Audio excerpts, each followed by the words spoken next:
So my name is Don Eaton. I'm with Eaton Properties, the largest scattered management company in St. Louis. Today I have with me general contractor Travis Scribner, who is with Blue Chip. He does most of our assessments for our properties, and along with him is Ken Wren as the project coordinator to make sure that the projects that we're involved with go smoothly and on time. Today we are out at a property that has already been assessed by Blue Chip, so I already have a checklist here. We're going to kind of run through the things that need to be done on this property. On the outside, we start with repairing a porch light. Is that on the front, Travis, or is that on the back? Yeah, it's here at this one. Yeah, you can see here that the porch light is hanging down, and that's not going to be acceptable to the contractor. And then after that, we have a crack fill in the front porch, the concrete to the driveway gap. Right here. So you can kind of see that there is a gap here. This would be considered a trip hazard.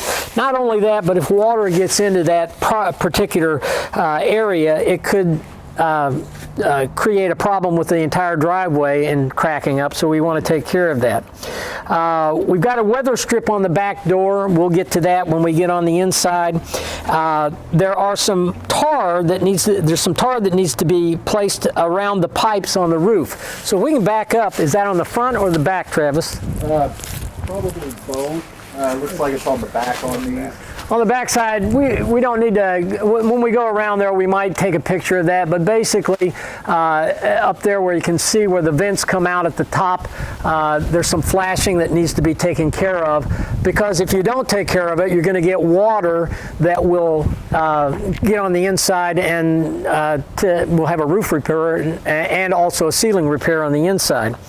And there's some repair of raised shingles, and you can see that the shingles are somewhat raised here on this roof. It shows that the roof is a little bit of an age. This is not a bad pitch on this. You do want to have a pitch. I can't remember what the formula for pitch is. Do you remember that? Off the top of my head, no. I think it's 1 inch per 10 feet, I think is what it is. But basically, you want to make sure that there is a good pitch on that roof, because if it isn't in this area, water will get in up under the shingles in the wintertime, and then in the summertime it'll come back down and it will create leaking issues with the roof. Okay, then we also have in the backyard, looks like we have to clean the fence line. Now this is kind of an iffy thing, guys. I'm cleaning this fence line. We have looks to me like that most of the vegetation is on the neighbor's fence line. But our inspector may require that we clear this fence line. And we've got overgrown bushes and that sort of thing. It will make it a little bit easier for the tenant to be able to mow the lawn once that they have to start taking care of the lawn. Okay?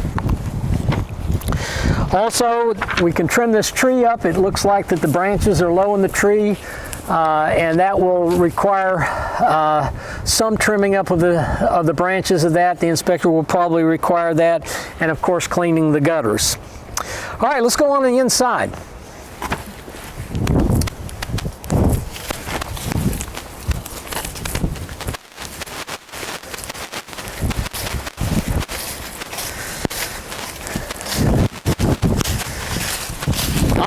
As we go by this garage, you can see that the property has not been trashed out yet. This is all the stuff that was left by the previous tenant, which is somewhat typical, especially when a tenant is forced to move, and unfortunately this was an eviction on this particular property. A couple other things I will notate. Something to always look for with properties is your clean out for your main drains. You can see here that this is a PVC cap, which probably tells me that this sewer lateral has been replaced. That's always a good thing, that it's been updated to modern code. A lot of these older properties will be clay, which has a lot of root infiltration. A lot of times you'll have to have a main sewer line clean out, which can obviously become very expensive, and is also almost annually needed to be done. You can see a large tree here, and with trees, they say that the root structure goes as far out as the limbs itself. So you can see that the limbs are actually out to where the clean out is. So roots could be, is probably why this was replaced. Roots probably collapsed the clay line or was causing issues. Especially evergreen trees, because those roots are more, they really get into the water lines. A lot more fibrous. Yep. One other thing, and actually I didn't even notate it here, this lamp here is original gas. There's actually a gas line running to this. Now, certain municipalities have a saying, and that is, if it's there, it has to work. Not every municipality is like that, but my recommendation here would actually be to remove this entirely, because if an inspector wanted to, he could say it's present, it needs to work, and to retrofit an original gas light would be very, very cost prohibitive to an owner. Yep. For a rental property. So likely what we'll do on this particular one is that we'll probably cut that and cap it off. Yes. Yep. All right, let's get inside where it's a little warmer, maybe. So we don't have that on the list. We have that. Yeah. Do we have any light in here? It looks like that there's light on. Yeah. There we go. Okay, well, we're in the living room, and obviously, again, you can see that in the living room here that they have not trashed the property out yet. In the living room, obviously, we're going to clean these carpets. They are savable. If they are not, if we cannot save the carpet in this particular unit, we may have a company that dyes the carpet. So if there's a worn spot in this carpet, we can dye it a little bit darker color and eliminate having to replace it.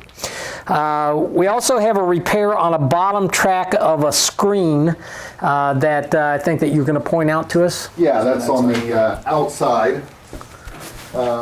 So a lot of municipalities require that any window that open have to have a screen. Yep. You can actually see the that break. Yep, we can't fix that one. But right here, something is hit, and it's not allowing the screen to close where this window opens. So that does need to be repaired to meet health, life, and safety code. And obviously, I don't know if you can see it from there, but the window is cracked, so that will have to be replaced or repaired.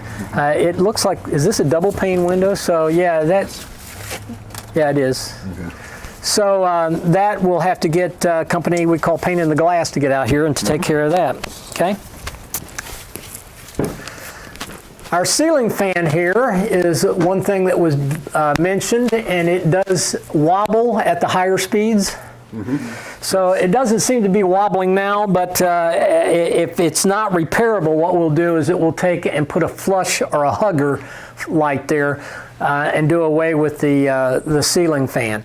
I know that the ceiling fan looks very nice, and if we can keep it, that's great. But if we can't, ceiling fans have a tendency to have more repair that needs to be done with them, and also nobody seems to clean the fan blades.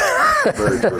So then we're going to replace the bulbs there. We're going to replace a door stop on the back here. You can see that the tenant didn't always take notice to open the door lightly. There is a stop at the bottom, but what we'll probably do there is that there's a round type of stop that you can put there, or there is one that you can take, and we'll probably use these that actually you can put on the door itself, and it will keep the door from going all the way back. So we have to do that, and that's a very small repair. We have a couple of cracked outlets that we need to repair in this room. We need to investigate a blank cover plate under the window. Yeah, so this here tells me that at one time there was electric here. To make this a more appealing unit for prospective residents, I would like to see an outlet there. I don't know if there was a short, or if it was just covered up to, you know. So we'll investigate it. If we can make it live, we'll make it live. If we can't, we'll probably leave the blank there. Correct. Okay, very good. We need to remove the smoke detector from the living room. That's not a really good place to have a smoke detector since you're going to be cooking here. You really don't want a smoke detector in the living room. Yeah, So, Health, Life, and Safety Code requires a smoke detector in every bedroom Right. and outside of every bedroom. So the fact that the living room does not border a bedroom directly, it is not required out here. so that should be in the hallway. That is correct. Yeah, that should be in the hallway. We're going to paint some HVAC covers. They are kind of worn out here a little bit. There's one on the floor here. This is just nasty looking, as you can see. So instead of buying a new one, we will take and spray paint this one and make it look nice again. Okay? And then we will also want to replace this thermostat. The thermostat is a digital thermostat. Tenants have difficulty with the thermostats that are analog, or not analog, but this is an analog. That's digital. Yeah, digital. We want to replace it with an analog. Correct. Everybody's stupid, just on a different set of subjects. I know what I'm looking at, but I don't know what it's called. So we want to get rid of this and just have a manual analog that just shows the temperature on a like an arrow type of thing instead of having that number there. Right. This is probably, is this one battery operated? Probably. See, this is battery operated too. So what happens is that a tenant will call us and they'll go, my furnace is not working or my air conditioner is not working. Well, it's because you're not getting a signal because the batteries are worn out in this. So we'll replace this with an analog and we'll probably hardwire that. Mm-hmm. Another thing is while you're even turning the unit as well, or if, say, an owner needs to space out his turns for money purposes or whatever reason, and those batteries die in the dead of winter, that can cost several $1,000s damage, and that nobody may see for weeks until a contractor is approved to start the turn, and find out, especially here on a slab property, that we have to replace broken pipes underneath the concrete. Yeah, we didn't really mention that as we were approaching the property, but this particular property is a true slab. In other words, it is built on a piece of concrete. A better way of doing a house that doesn't have a basement is to have some crawl space so that if there was some issues under with the pipes or whatever, that you could get under the floor to make those repairs. This does not have that situation. This is probably not a property that I would invest in if I was an investor, because it has issues that if something happens with one of those pipes, you're going to have to go through a concrete floor. It's going to be a major expense. I'm talking about $5,000 to $6,000 versus a simple repair on a house with a basement or crawl space that might only cost $200. So it's generally the type of house that I would not invest in myself. However, we're managing it, so we have to do the things that are necessary. We're going to move to the hallway now, and in the hallway, we're obviously going to clean the carpets here. We're going to replace the smoke detector that's in the living room. We're going to move that over there. In fact, there's actually a place for it already there, and that's going to go in the hallway. I would probably move it further down the hallway since it's close to the stove. If some smoke gets up in there, it's going to just push it right on into that, and the smoke alarm is going to go off all the time. We're going to repair a top track of this folding door that happens to be in here. It's kind of a nice folding door. It's a 6-panel folding door, but it's off its tracks.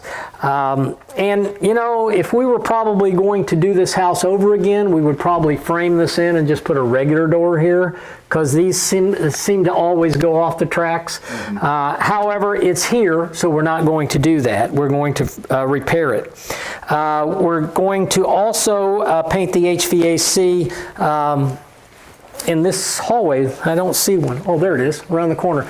This is your return. So the return here for the furnace and the air conditioner, of course you can see that it's really dirty, but it's also needs to probably be spray painted and just brought up so it looks a lot nicer. Okay?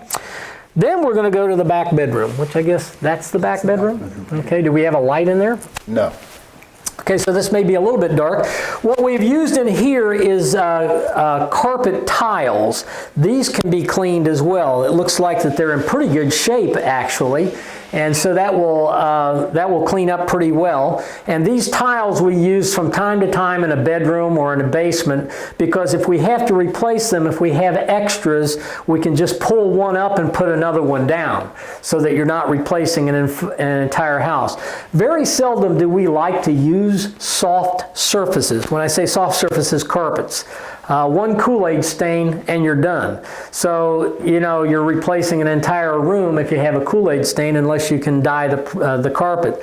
So if these carpets were toast, and I don't know what's underneath them because I can't pull this carpet up without making a mess with the carpet, so there could be hardwood floors underneath it. If there are hardwood floors underneath this, what we would do is we would take a different tactic, which we can talk about at a different time. In the bedroom here, we have to clean the carpet tiles. Let's see what else we got on here. We've got to replace the screen in the window. We're probably not going to do that on the front end. We have screens on this window. Unless the inspector asks us to do that, we're probably not. Most people don't open their windows in these houses, or they open just one. So as long as we have one screen in here, we're probably not going to replace the screen at this time. We do need to replace or install closet doors. And do you know, have you seen those closet doors? Yeah, behind the other trash. We do have those closet doors that are back there. Again, those are those ones that are on the sliding doors that are on a track. So the track is probably not in very good shape. And we'll have to see if those can be repaired. Obviously, we don't want to spend more money than we need to, so we will try to make that repair. Again, we'll need to replace a door stop here. You can see there's another hole in the wall where the door didn't stop. We'll check all the outlets, replace the smoke detector, replace the entry door, because this entry door is this the one that's broken? Yeah, we have a broken spot in the entry door here, and I don't think that that's repairable. However, we might be able to repair that, guys. There is a piece that we can buy at the hardware store that is designed for outside doors, but it's a piece of brass looking that matches the knob, and I think that we could repair this door without having to do that. And that was my initial thought. We do have a little bit more damage as well. You can see these here. Can that be, painted over and filled in? Yes. So you need to weigh in your pros and cons of how much time versus a replacement door. These doors, very, very pretty, aesthetically appeasing, right, and also very cheap. Yep. With the hole already drilled in it at Home Depot, these are about $35. Yeah. And very easy to install. So that's the way that we might go. We might replace the door just simply because by the time that we put that on there, have to repaint the door, this door, because we would have to repaint it. We'd have to paint the new door as well. But it may be cheaper to just put a new door on there. So we'll see. But that's one of the things that was on our list to do on that bedroom. Then we've got the front corner bedroom, and I guess this is the front corner here. We again have no light in here, so we'll do the best that we can. There's crayon marks all over the walls, and there's some wall repair, obviously, that needs to be done here. Again, we'll clean the carpets. We're going to replace the 3 blinds. What we might do on the front blinds is that we might put drapes on these front blinds versus the window blinds, because those blinds are very cheap and they break so easily. So we have been doing some things differently than what has been done in the past. And one of the ways that we're keeping the cost down is that IKEA is a new store that's in St. Louis that has lots of drapes, and they come in relatively inexpensively. Instead of buying the regular curtain rods that you have that cost $16 to $20 per rod. We are actually using an electrical conduit that we're putting ends onto, and you can't really see them at all, and they really have brightened up the room. It will attract a higher grade of tenant if we can put drapes in versus just the blinds. So we're testing that out to see how well it works. Again, in this room you can also see that we really need to replace the doors and get them back on track. They are repairable, so that we will continue to do that. Then we go to the other bedroom. We're not going to go through that entire bedroom because it's the same things that we've seen in the other two bedrooms. So we're going to go on to the bathroom. This is a little space here, so I don't know how we can get in here very easily. In the bathroom, we need to replace the doorstop again. Here it doesn't look like that there's much damage that's been done here, but there could be if you don't put a doorstop on here because you've got tile back here. See, it's cheap to repair drywall, not so cheap to repair tile. So we are going to put a doorstop on there. Also, we're going to check all of our outlets. The door does stick a little bit when you open and close it, so that's going to be taken care of. We've got a medicine cabinet here that we need to repair. It's in bad shape. It also has some bad spots on the glass itself, but we'll probably clean this up as best we can and leave it because it creates a big hole here if we don't, and that's a fairly expensive proposition to an owner. Above here you've got those Broadway lights. We'll probably repaint those and put nicer lights in there and be done with that. We need to repair or replace the bottom of the vanity. It's all eaten up because at some point in time there has been water that is down there that somebody just kind of let it go. So we'll probably put a new base in there and we'll paint that up nice. And then we will redo this entire vanity. We'll probably use the vanity, we'll probably put a coat of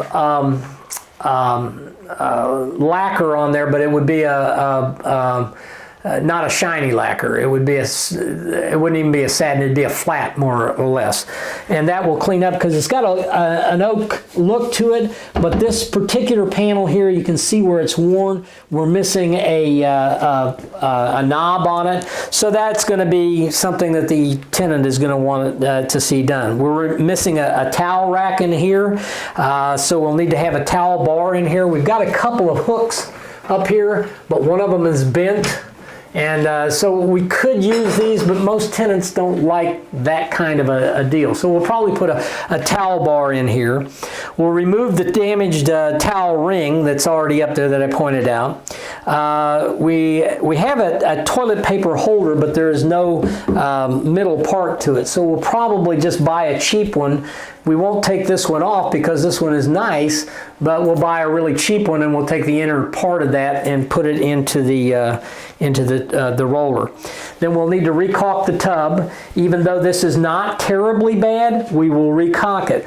It also has the area that is the stopper. We need to replace or repair the tub trip leveler, and that's not a real hard thing to do. It looks bad there, but it's not something that's going to be very expensive to do. And so the bathtub is not in terribly bad shape. It should clean up very nicely. The window area here, these are actually glass blocks, and those actually will clean up. Even though it looks really nasty right now, it will clean up fairly well. We also have a window here, and in a bathroom, if it's not vented, you have to have a window. It's really stupid to have a window